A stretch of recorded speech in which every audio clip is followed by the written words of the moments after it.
So as Neil said, for those who don't know me, I'm Claire, Managing Director of Four Recruitment. So I am really looking forward to this panel today. We're going to be hearing from 4 finance directors, CFOs, all about their stories, how they've got to FD level, challenges, and hopefully advice for some people in the room as well. Now, this is a totally inclusive conversation. It's not about women and a big feminist debate. It's just to raise awareness and for it to be on some people's radar, and I just don't think it is on as many businesses' radars as it needs to be. There's some stats to share with you. So an EY report from last year on FTSE 100, there's 15 female finance directors and CFOs. A report that was done in July 2022, so this year by Business Leader Survey, women are earning 30% less than their male counterparts in senior finance roles in the UK, which is there's a much bigger gap than in the likes of the US. So we can't argue with those statistics, that's totally kind of objective information. That last stat, by the way, that does include salaries and bonuses, but it's really, really relevant. So I think it's fair to say we do need to do more to make sure that women in finance positions certainly are paid the same, but also are given access to the same opportunities. And I think a lot of it, so it is about raising awareness, it's about being on the radar, and it's about thinking as managers and business leaders, what can we do to encourage women to maximise their potential? I'm a big fan of the phrase, you can't be what you can't see. And I said to a couple of people that I was chatting to earlier, some of the events that we did, certainly during COVID, when we did webinars, all the panellists were men. And we got some feedback back from that, which was, well, where are the women? I'm a qualified accountant, and I want to see women on that panel that have got to FD level. And really took that feedback on board because they were right with what they were saying. But the reality is the SME market reflects what we're seeing on the FTSE 100. There are far less female FDs. When we do these events, there's inevitably more guys to ask to be on them. So genuinely, all credit to Neil for putting this panel together. I've got the pleasure of chairing it. I said to Neil, no, I'm doing this one, but it was Neil's idea, so all credit to that. So first of all, we're going to talk to Fiona Roberts, who is the Finance Director in Transformation at TalkTalk. So we're going to go through each and their story, talk about a few themes, and hopefully at the end there'll be some time for questions as well. So could you, to start with, give us a bit of an overview on your career, maybe highlight the moments that being a woman maybe made it challenging or difficult to prioritise your career? Absolutely. So I'm a qualified accountant, and as a relevant graduate, I started in practice and did my exams in 2 years. I always had an aspiration to move into industry and to really try to make a difference at that industry level. And I was very fortunate that I got a job very quickly upon qualification. I suppose the first reality that I saw in terms of working in that different environment was when I first recruited a male team member. And I suppose there had been a couple of bits of nerves at the time in terms of, was this candidate really wanting to me as a manager? But he assured me that he was.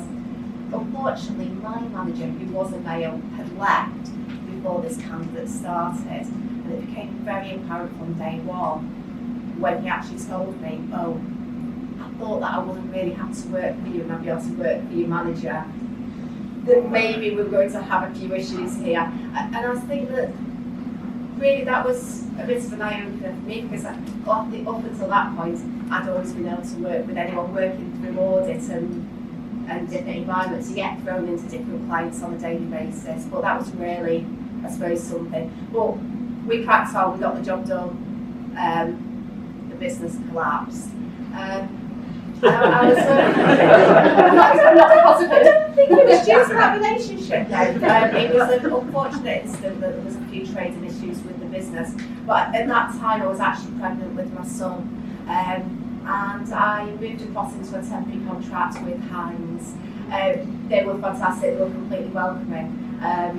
It didn't really cross my mind to try to jump into a permanent role at that time of my career. I think in hindsight, looking back now, sort of 20 years later, I think actually what prevented me from moving over into a permanent contract straight away. But instinctively, I suppose my preconception was just, who would take on someone who was 6 months pregnant? You're immediately looking at a candidate there who may come in for the best part of 2 months, maybe isn't up to speed with the job, and it's going to disappear.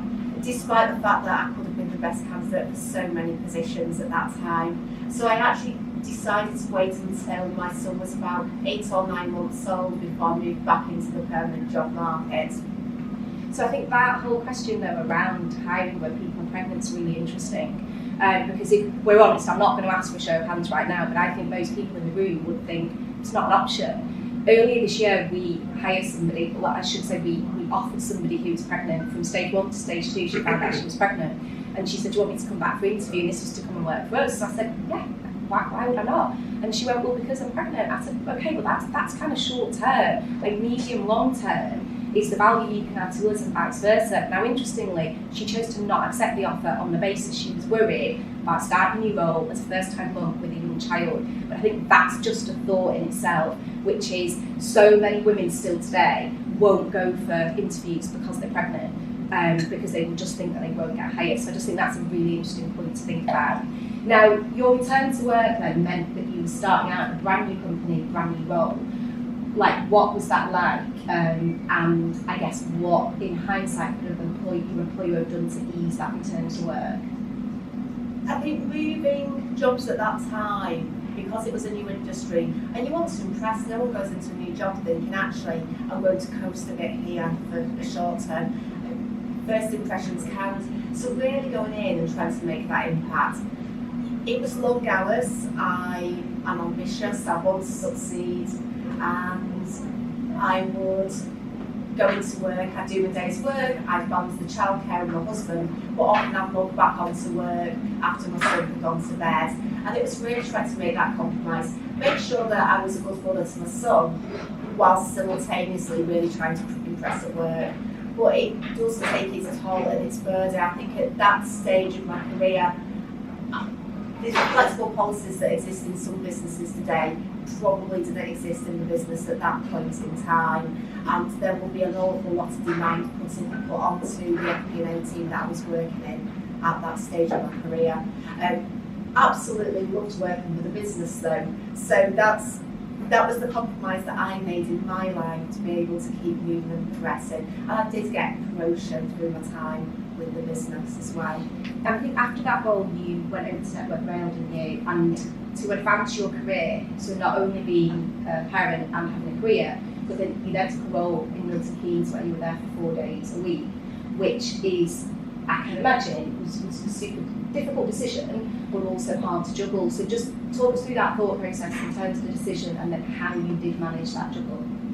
So I was put onto the leadership development team in finance whilst I worked at Network Rail. Role I was really proud of, being able to have that investment in me, in my career, be able to see that opportunity to proceed through the organisation. However, the opportunities, it's a national organisation, its head office was based down in London at the time, it was just moving to Milton Keynes, and the opportunities predominantly were based in the southern part of the country. I wanted to take the opportunity. I didn't want to hold myself back just because I was a mother. Because actually, so many people around me that I saw working in the organisation were also jumping at that opportunity.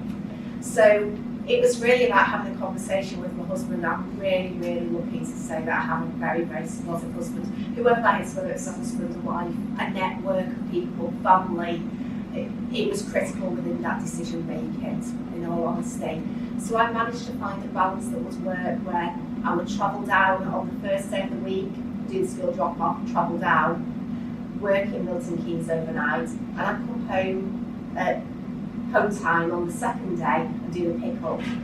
On the third day I do the same and repeat it on the fourth day, so I do a drop off and a pick up. And I managed to find a compromise between my family and my employer to really make that opportunity work, which was really the stepping stone to then when I later moved organisations into TalkTalk and actually acquiring the FD role, because the experiences that I acquired at Network Rail and the opportunities that they gave me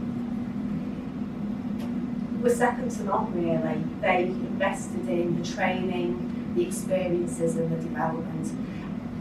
I realised that it's not right for everyone. A lot of people made the assumption that when I left Network Rail that I left it because the location wasn't working, it wasn't right for my family circumstances.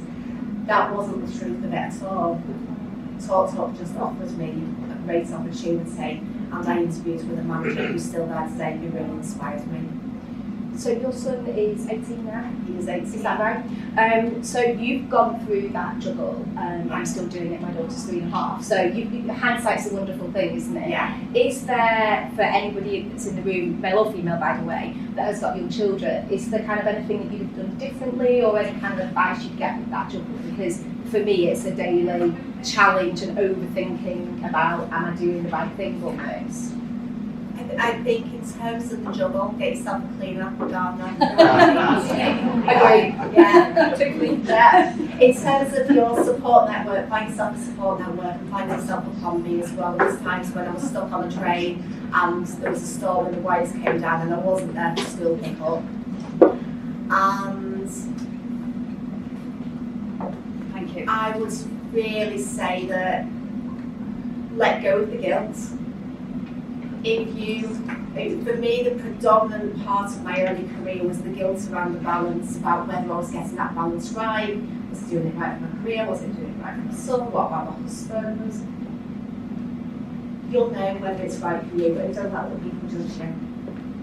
No, I think that's really, really good advice.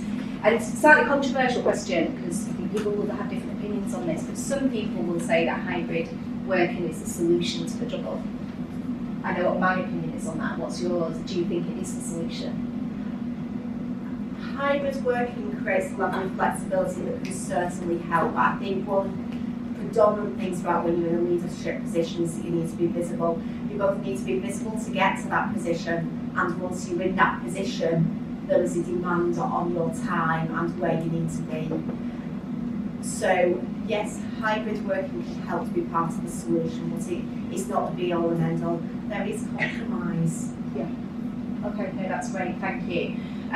So we're going to move on to Lindsay, who's the Finance Director at the Marketing Lounge Partnership. Actually, you probably wouldn't have done this if it was an all-female audience because you wanted it to be inclusive. And I totally agree, the intention was for it to never be all-female, it's split 50-50, because if we have any conversations around demographics of society that should be represented, everybody needs to be in the room to understand it. So do you just want to give us a brief intro on your career, just a quick run through? Yeah, so I actually went slightly differently to the time. I went into practice straight after A-levels. So I was in quite a small practice, male dominated in terms of partners. And then was studying, again, sort of in a very male-dominated environment, but also at that point, probably being 3 or 4 years younger than the norm. So my first sort of flavour of finance and the finance role was that, yeah, it was male-dominated, but I think one of the reasons why I would only want to do it to a male audience as well is that I've never had an issue. And I know so many people have, and I've got friends who have, but I've never had an issue because I'm female. So I've worked in really supportive environments. Yes, often male dominated, but I've never felt that I didn't have a voice around the table.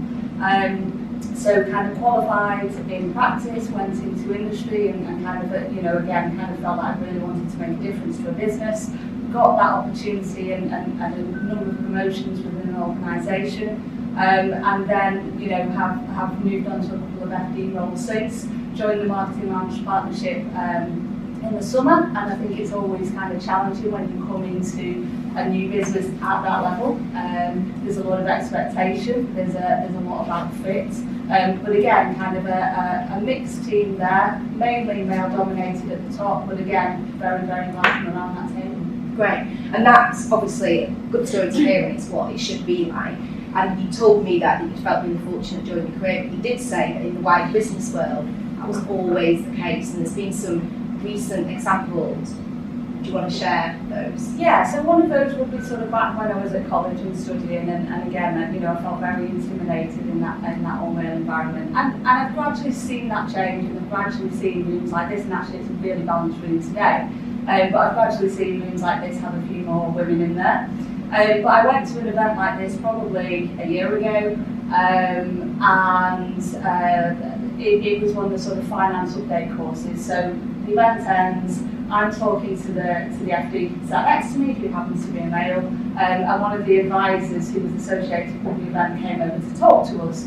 But quickly made it very clear he wasn't talking to us, he was talking to the gentleman I was talking to, which actually clearly made us both feel pretty uncomfortable. So you kind of just have to ignore stuff like that to some extent and continue on. So I continued inserting myself into that conversation, and the guy I was talking to continued to make that space for me. And I think we both came to a judgment that we'd, come across someone who was just a little bit blinkered and backwards looking. But yeah, really, really hard when you kind of still have those moments and just think, what? I thought the world had moved on. Yeah, and look, there's loads when I meet with female finance directors and similar stories that they say. So it does happen. Hopefully not as frequently as it did. Fiona talked about her support network, and this is one of the things she talked to me about when we spoke a few weeks ago. So what's your support network look like, and what's it meant for your career? So again, I've had an incredibly supportive husband. So we both, we met working at the same organisation. He was IT manager, I was sort of finance manager at the time, and as we got married and had our family, we were at an organisation that was supportive of us both. I got some flexibility in terms of my coming back to working doing 4 days, but then actually I've probably always been the more ambitious of the two of us, so we then switched that to we then switched that to, we both did a 9-day week, so we both had that sort of day at home with our son at the time. It became very apparent to us as parents that, kind of nursery is actually quite good because it's 8 till 6 and you can manage that. When they go to school, you've suddenly kind of got this 9 till 3 scenario going on. And we both knew that our son's personality, he wasn't going to be a child that would work well in a breakfast club and an after-school club, and that just wasn't him. He was always the one crying at the door when you dropped him off at nursery. So we kind of reached a point where we said, we're both doing quite senior roles here, it's really difficult, and we feel guilty, and we've not got enough time for each other, and we don't feel like we've got enough time for the children. And so something had to give, and he gave up work at that point. Which again, there was kind of never really any question that I would, and that's what you have to find in a relationship. And it's very difficult if you've both got that big ambition.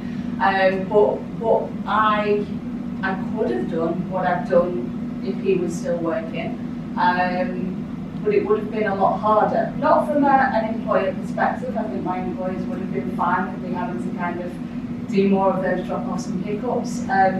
But just in terms of being able to juggle it all. Now, he's since gone back part-time to the organisation we both work for, and I think that's an interesting comment, because whilst they were really gutted when he left, he'd been at that business a long time, longer than I had, there was never really a conversation about how could we make this for you work for you in a part-time capacity. But since he's been gone, they now sort of value that his knowledge of that business and what he can contribute, not at the same manager level, but in another role in the business. He now works part-time, almost exclusively from home for them, and that isn't something that organisation would have done 10 years ago. So it just shows how, we all continue to move on and think about flexibility for parents as opposed to just for women. Yeah, I think that's right. I think during our chat, I'm sure you said when he made the decision to kind of be at home, he got a little bit of kind of backlash from that as well, didn't he? So to present a balanced argument, all of these conversations work both ways. That if you're going to go against convention, if that's what you call it as a male or female, you can't put yourself there for people to have an opinion almost, don't you? So in your experience, like you say, great career, not really experienced any bias, brilliant, but the stats that I shared prove that females are not represented enough in senior finance roles. So from your experience in the businesses that you've worked at, why do you think that is? Is it on the onus of the individual, on the employer? What are your thoughts on that? I think it's got to be both. I look at my children, I've got a boy and a girl, and despite kind of wanting to raise them in a very balanced way, they do both kind of have some of those stereotypical female and male traits. They do, and so it comes back to that. nurture versus nature argument. I think one of those traits is that women naturally don't always push themselves forward as much as men do, and I think that's kind of something that's well documented that people, people talk about. I think as managers, and not just for women, because there will be men who don't push themselves forward, but as managers we have to look for those people because they could be one of our greatest assets. So we've got to sort of work out how that individual is going to perform best in our teams, and find a way as to how we can work with them and promote them as individuals. Again, male or female, but unfortunately I think it is the females who are more likely to sit back in the background, and we've got to make sure that we reassure them as to their talents, congratulate them on their achievements, and make sure they push themselves forward. But yes, they have to push themselves forward as well, and that can be hard to do. Yeah, it's both. I think you alluded to studies, there's loads of data out there around the fact that women provide less favourable assessments of their own ability than men do at interview, that confidence obstructs progression, all that kind of stuff. So there's loads of data out there. But similar to this group, we've got a HR group, and I think it was International Women's Day at some point, and I sent a note in the group around, there's 120 people in this group, it's 120 businesses, and I asked around female leadership, and is that on your agenda at board level? Because I think it should be, because we need to be recognising that talent and encouraging, and not one person in the group said that it was firmly on their agenda. I got a couple of comments around it's International Women's Day, so yeah, we're doing a lunch today, great, celebrating a day, but it, again, like I said at the start, it's about it being on business's radar, and I just don't think it's there as much as it needs to be. Okay, thank you.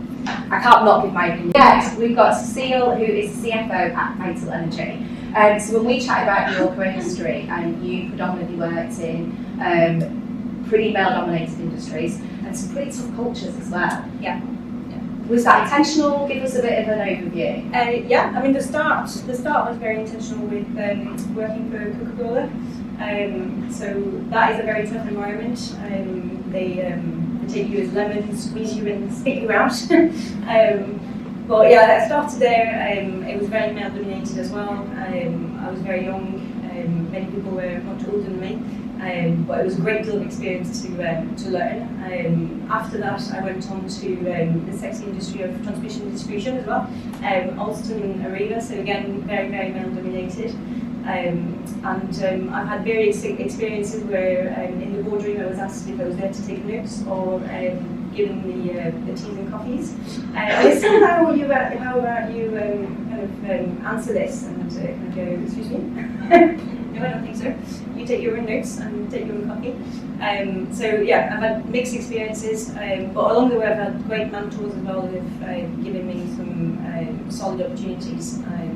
But what has really helped me in my career, I would say, is how I've pushed myself and put myself forward for every opportunity that has been kind of offered in the business. I've often said, yes, I'll do that, not knowing how I was going to do it, but then just working out. Yeah, because I know you're really passionate about what you need to do to progress, again, irrespective of gender. Yeah. And a lot of that was about being brave, courageous, saying yes, even if you didn't quite know how you were going to do it, kind of behind the scenes.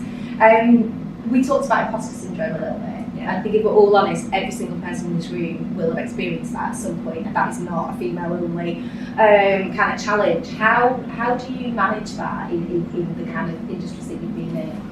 So just coming back on what you just said, actually, I do think women do experience it more than male, and again, there's lots of studies around that actually. And personally, I still have it. I've got somebody literally right now on my shoulders going, "You can do this, you can do this." But so pushing yourself outside of your comfort zone, and that's why I'm sat in this seat today actually, to try and do more and more of that. And apparently the more you do it, the easier it becomes. I haven't got to that point yet. I haven't either, so it's fine. I will persevere. But yeah, I think the imposter syndrome is everybody experiences it to some degrees. And when you were saying women don't necessarily put themselves out there, or also what I've found in terms of recruitment, for example, women don't negotiate as much. And I've certainly changed my tune over the last few years. Whenever I've gone for new jobs, I thought, well, actually, if I were a guy, he would pay me X amount, or I knew what the guy before used to be paid. So because I'm female, I'm not going to take a pay cut. But that negotiation, actually, I've recruited a number of people over the years, and I can categorically say men negotiate more than women, which is, I don't know why. It's we need to encourage people. So I don't encourage people to negotiate with me necessarily. Colleagues and friends, I definitely will say, don't sell yourself short. Yeah. Okay. So again, just coming on to because we can't ignore it, because every woman on this panel today has children, and I'm really mindful, by the way, that you don't. Apologies. I would love to go through. That's enough. So yeah, I'm mindful of giving a balanced discussion, because just because you don't have children doesn't mean there's not other things that you need to juggle, whether it be hobbies or elderly parents, whatever it might be. But I know that you do have a 15-year-old son, and you've said that you're a workaholic, I think by choice, in fairness. And we had a chat about the kind of mums that we are, and we're not the kind of mums that can sit on the floor playing with toys for 3 hours. But it doesn't mean that you can't be a mum if you're not that kind of mum. How do you juggle that? Or how did you juggle? So now he's 15, so he's very much self-sufficient. He doesn't want a PS4. It's fine, or a phone. But in the earlier years, it was difficult. So I didn't have to go down to Milton Keys, but I was working in Leeds and leaving South Manchester. That lovely M62 every day was very welcoming, and that was tough. I did have a succession of supporting husbands. The third one is the most supportive, so we're going to stick on. But yeah, so it's all about the network. Unfortunately, I'm French, and so my family is back in France. So the network was basically me and my husband at the time. But you just work it out. You do work it out, and sometimes you have to call on friends and call on favours and be the last one at nursery pick up, and they keep the door open for your son. But yeah, it is all about building. But if you want to get somewhere, there's a sacrifice, right? Like you did when you're travelling. You're just going to have to miss on something if you want to progress. I do feel that way, and have that balance.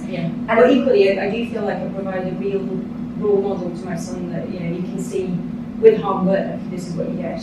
Or I think you said you picked out something around you really enjoy your travel, don't you? Yeah. So I work, and that's what you do with your son now. And it's trying to kind of find that balance almost. You did say that when you were a young mum, that your male managers were really unsupportive. For any male managers in the room, or female for that matter, are there kind of bits of advice that you can give around, come on, if you've got young mums, just be mindful of what you need to be doing? So not to do this service for anybody, because I think I would have been very unsupportive as well when I was younger. Because I think unless or until you're faced with those circumstances, you're not as tolerant. Put my hands up. And this has happened to me in various kind of circumstances, but specifically around childcare. When I was younger, I would have had people in my team that would have said to me, "Oh, I need to go and pick up my son, and I need to leave now." And I thought, why? Surely you're at work. Find another way. And as I said, until you're faced with the circumstances yourself, and there is no other way, then that's when you gain that understanding. So I'm a lot more tolerant now.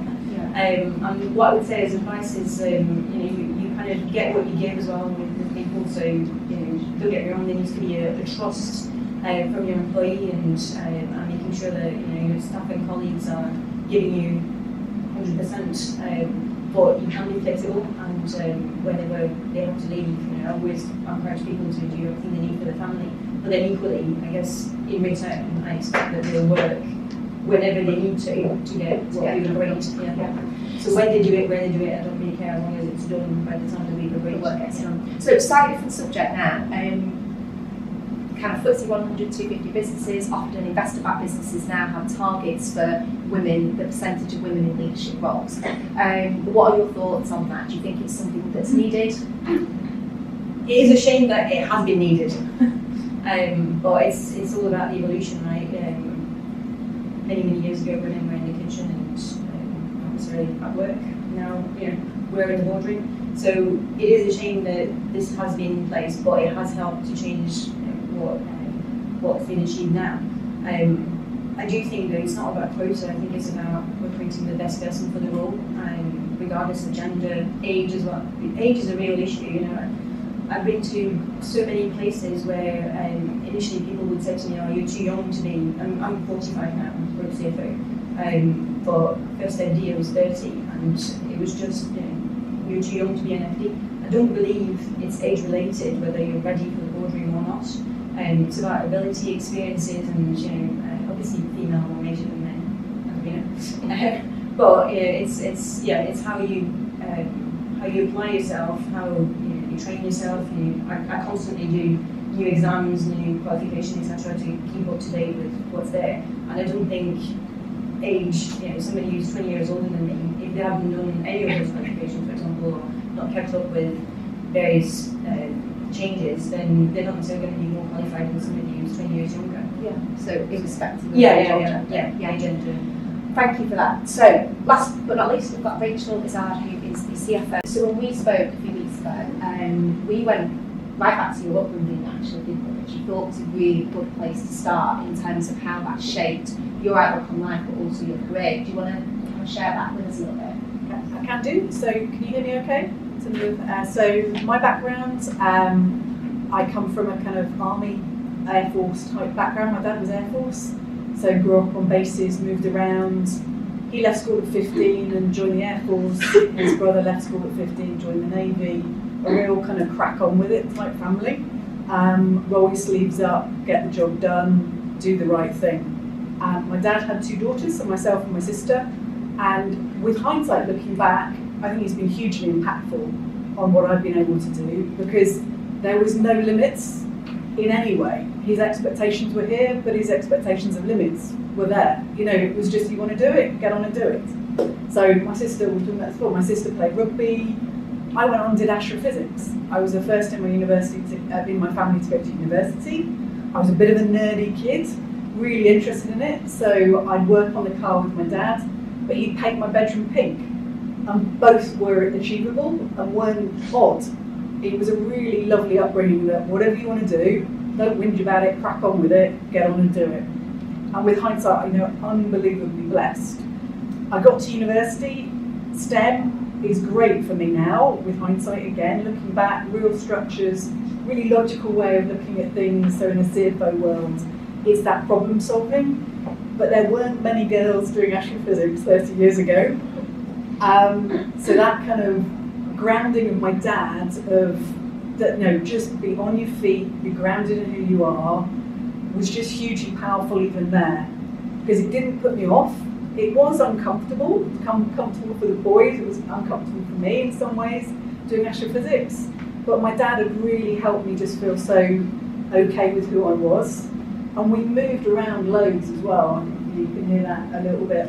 Moving has pros and cons for me, but builds real. You've got to fake it and just be on your feet. You know, we didn't end up going to lots of forces brats go to boarding school. We didn't. We went to state school, went to whatever schools, wherever we were moving around. So I moved schools every 3 or 4 years. So not only was I a nerdy kid that was into astrophysics, I moved school every 3 or 4 years. You've got to think you're okay with yourself, otherwise you just get eaten alive in that environment. And actually, I think it was really helpful for me, both moving around, and my dad was just amazing, my family were amazing, of just learning some skills of even if you're odd, you've got to be okay with yourself, straight up, or even just fake you're okay with yourself, and walk into the room, walk into the warehouse, walk into the boardroom. And you know, with hindsight looking back, my dad was a huge part of that, my upbringing was a huge part of that. Because I think diversity, we all feel a bit odd, we all just fake it in different ways. I think a guy walking into a room of all women would probably feel a little bit odd. You know, it's that majority minority type dynamic. And the more that you can feel okay with yourself, the more you can do that. It's the imposter syndrome, fake it to make it. But then the more be active in your inclusion.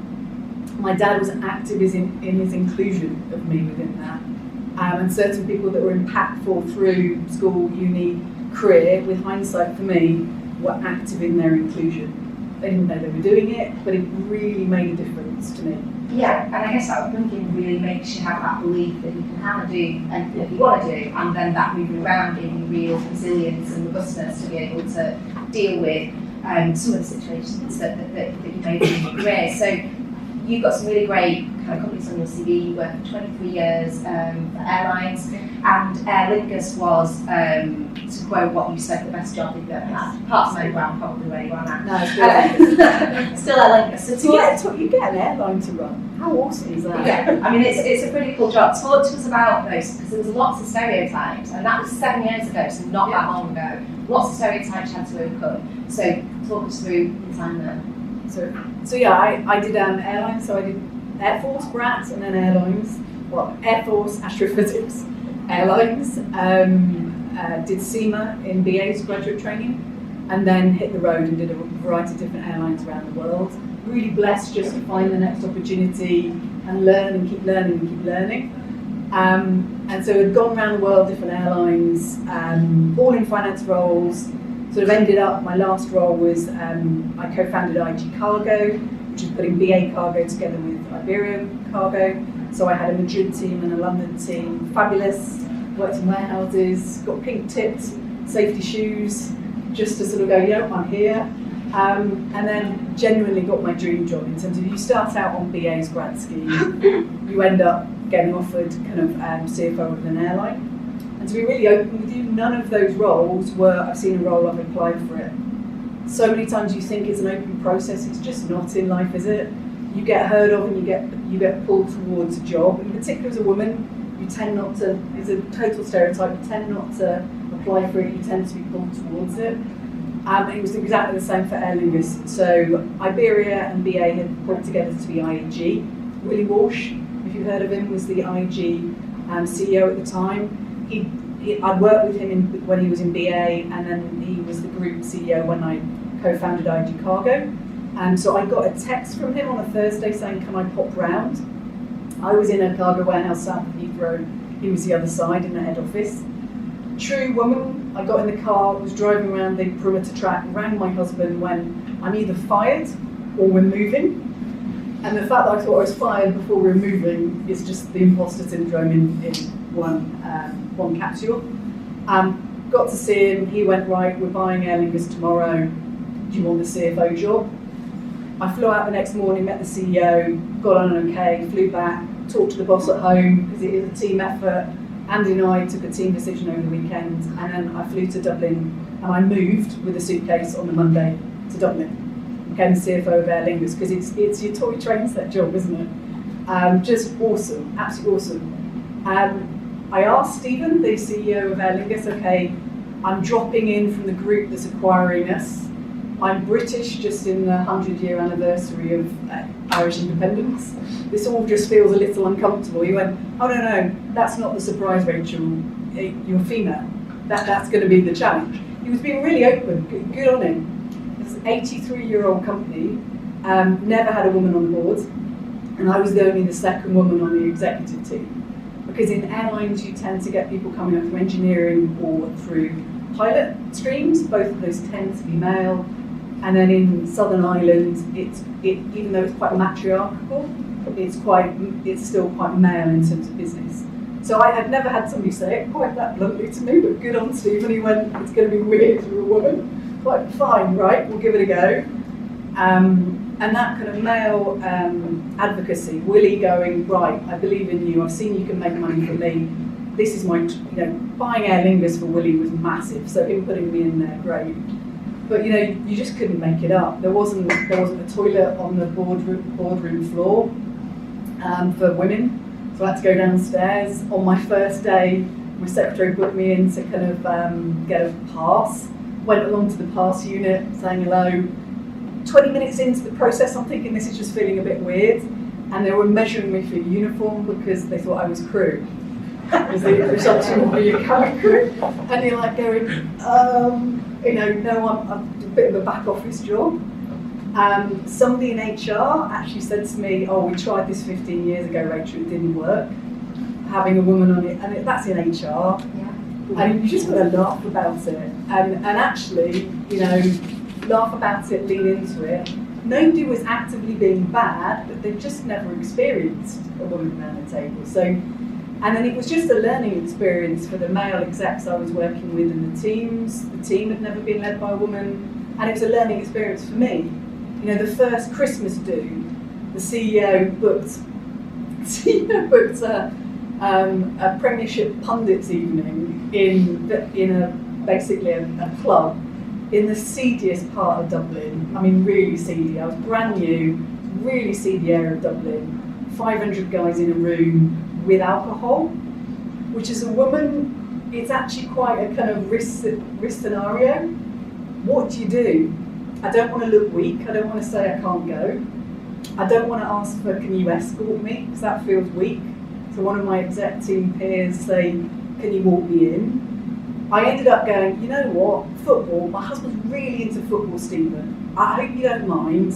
Would it be all right if I bring Andy along as well?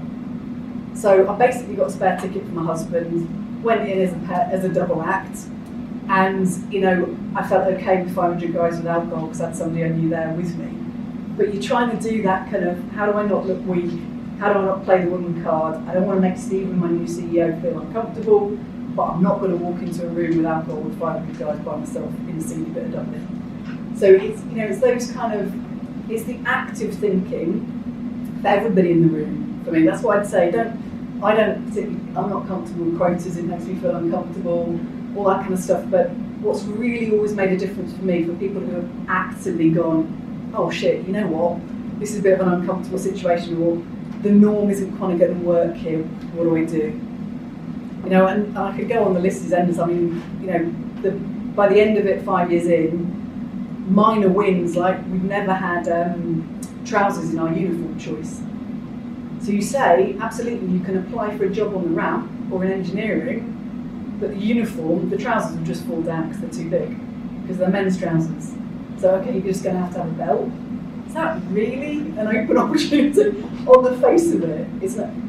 But you'll almost certainly have those examples in your own company if you look hard enough, because it's just a norm that's been there for so long. It's nobody being bad, but it's just and in reality, economically, the workforce, we can't afford for it all to just be men or women that work.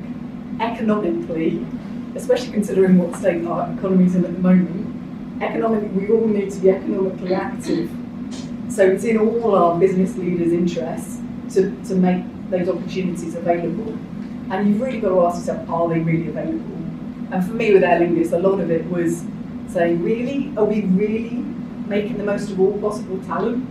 And then just putting a thick hide on and kind of leaning into some embarrassing situations to be blunt. Yeah, and I'd like to think that a lot of this isn't intentional, certainly not in the world that we're in now, but it just makes people think. Even in my own team, it's actually swayed the other way. We've got 75% women, so lots of the stuff that we do may feel like it's got that female bias, right? But it needs to be the same for the men in the team as well. So it's whatever that bias is, it's just kind of thinking as opposed to doing what you've always done effectively, isn't it? A couple more questions before we finish. When we spoke, you said, and it's been said today as well, women don't fight for more money as much as men do. Cecile says she's seen it herself during interview processes. Why do you think that is? I kind of think we know some of the answers to that, but interested to hear what you think. And then what advice would you give to any woman in the room when it comes to that kind of negotiating their next salary? I mean, it's a big nuanced topic. You know, I look at myself, I'll nail a supplier. You know, I'll do a bank deal that's awesome. I'll lean into difficult situations like we were just talking about. But it is hard, it's a different dynamic when I'm asking for myself in one way. But I'll also realistically, got to look at this from the broader sense. I know going into a CFO, listed CFO, group CFO conversation the board is looking at me, even if they're not going to admit it, they're looking at me as a risk candidate. And I kind of rationally understand that they're looking at me as a risk candidate because we don't exist. That Aer Lingus job, I was one of 5 women in the world as a female CFO at that point. 5 in the world. It's like odds on I was risky because I'm not the norm. And it's that real open conversation about, am I having a reaction that this is risky? And if it's risky, you're going to price it down. You know you will. So I think it's really nuanced. It's nuanced for the candidate, but I think it's nuanced for the team that are recruiting as well. Because, I think examples kind of paint the picture. Aer Lingus, we hosted IATA 100, so our governing community body, top 100 airlines, we hosted them in Dublin. So Aer Lingus exec, we were hosting, doing a table each and then mingling beforehand. So the top 100 CEOs in the world of airlines, everything from American Airlines to Lufthansa to Qatar to Emirates, etc. So 100 airline CEOs and then Aer Lingus exec in there. Had two experiences, one that I just think, it's just ridiculous, but ignore it, and one that was more nuanced. The ridiculous one, at my table that I was hosting, next to me, CEO of Korean Air, and doing starters, his opening gambit for conversation over starters, do you belong to your chairman or your CEO? Yeah, but just a prat. And generationally and culturally, it's just one of those conversations. So I went absolutely neither. And by the way, how's your daughter who's just been publicly locked up for nut rage? She lost it on an aircraft and got locked up in LA for losing on an aircraft. So how's your daughter? Is she settling in well? I don't mind that because that's so kind of out there. The mingling beforehand, and this is what I'll talk to the pay debate, because I think this mindset-wise is driving the pay debate. The mingling beforehand, hate mingling at the best of times. I'm a CFO, it's like, go into mingle, go up to my first group that were together and sort of say hello, and I'll have 2 Guinnesses, 1 gin and tonic and wine. And I go, oh, really? And I won't name them, but these were all CEOs that I've got a huge amount of time for that are leading Western, really leading airlines. Like 40 billion turnover type airlines. Amazing individuals. But rationally, they're right. It was so unlikely that I was going to be anybody of interest to them in that room. Rationally, it was the right response because we all use those circuits in our brain to take quick decisions to get through the day. So it's, as a scientist from basis, rationally they were having that thought process. And I think when you're having that negotiation, I don't think women tend to be punchy enough and feeling confident enough to say, you can't do without me. I'll put on a face, you'll probably think I'm very confident. I'm looking at you all, I'm leaning in, but I will underplay myself in that negotiation as well. But jointly, the neural pathways of the people interviewing me will be going risk, not powerful, not normal, not worth the money. And I encourage you in this, all of you, if you're leading teams, you'll be able to see the pay of all your team. If you're all in finance, you'll all be good with a spreadsheet. Go back to work, get your spreadsheet out and have a look at your pay rates. And I will put hard money down that all of you will be paying less to the women in your team than men. HR won't want to have that conversation because they'll be going, I don't want an equal pay discussion. There'll be risk, they'll be thinking lawyers, and they should be, because we're all leaders of teams. But every team I've done this in, and I do it in every team I've done this in, I've been paying my women less than my men. I do today in my current team today. There are all reasons why individually, but it's a very nuanced topic. So I'd almost ask you, have a look yourself. Have a look at your pay rates, and then the other one around training neural pathways of who's important or who's worth the money. Have a look at your speed dial. Do they all look the same? Either all women or all men or all a particular type. And one of the reasons I actually moved on from airlines was because I was progressively getting more and more senior. I was looking at my speed dial and it was all white men. I'm very grateful for working and appreciate white men. But when all my speed dial was white men, I went, you know what, I need to do something different about this. I need to try a different environment. So it's very nuanced. Ask for more yourself, women, but all of us have a look at your pay rates and have a think about how your quick decisions are working in your brain. Because I will look at a female candidate and go, you know what, I'm going to pay her less. and I need to whack myself around the chops about that. So it's just that's probably a bit more open than. No, thank you for that. I'm for being so honest, because it's easy to just give a technical answer to stuff like that. Absolutely fine. So, quick last question from everybody. Fiona, if we start with you. This is aimed at women. So, for kind of aspiring female accountants in this room or generally, because it's also you on camera, what piece of advice would you give? Be bold and step outside of your comfort zone. Create advocacy. Every day is actually a job interview. Who's talking about you and what are they saying? And rise above. Remember that when you're a leader, you need the people going to come to you. You need to be able to step back on the detail, evaluate, decide and guide. Thank you. Cecile? Or just say, put your hand up for every opportunity, whether you want to do it or not, and work it out. And then figure it out. Lindsay? Similar thing, just believe in yourself. It's, that you're your greatest advocate, believe in yourself. And Rachel? Cheeky, do two things. So one, don't think it's fair. Don't think it's an open process out there. Get your head up, get your brand up, get out there, get visible. It's really uncomfortable, just do it. Because if you think it's a job will be advertised and it will go through a process, it just doesn't. That's life. Get up, get out there, get visible as one, and two, support network and know you need it.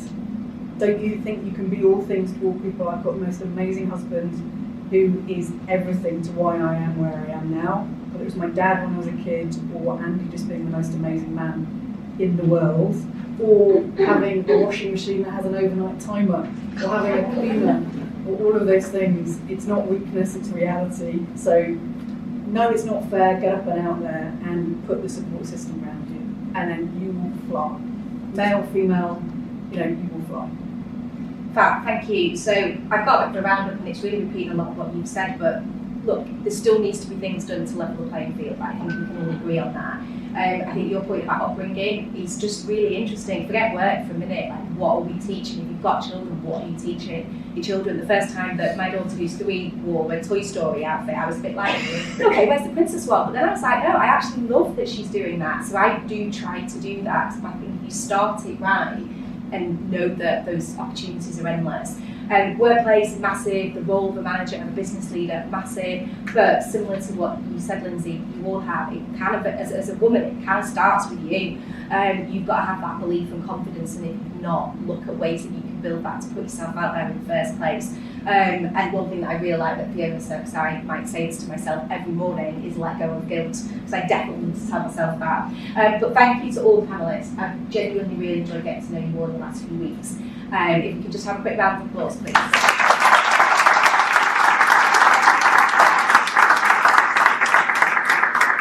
going to pass you across to Neil, who's going to introduce the next speaker. Excellent.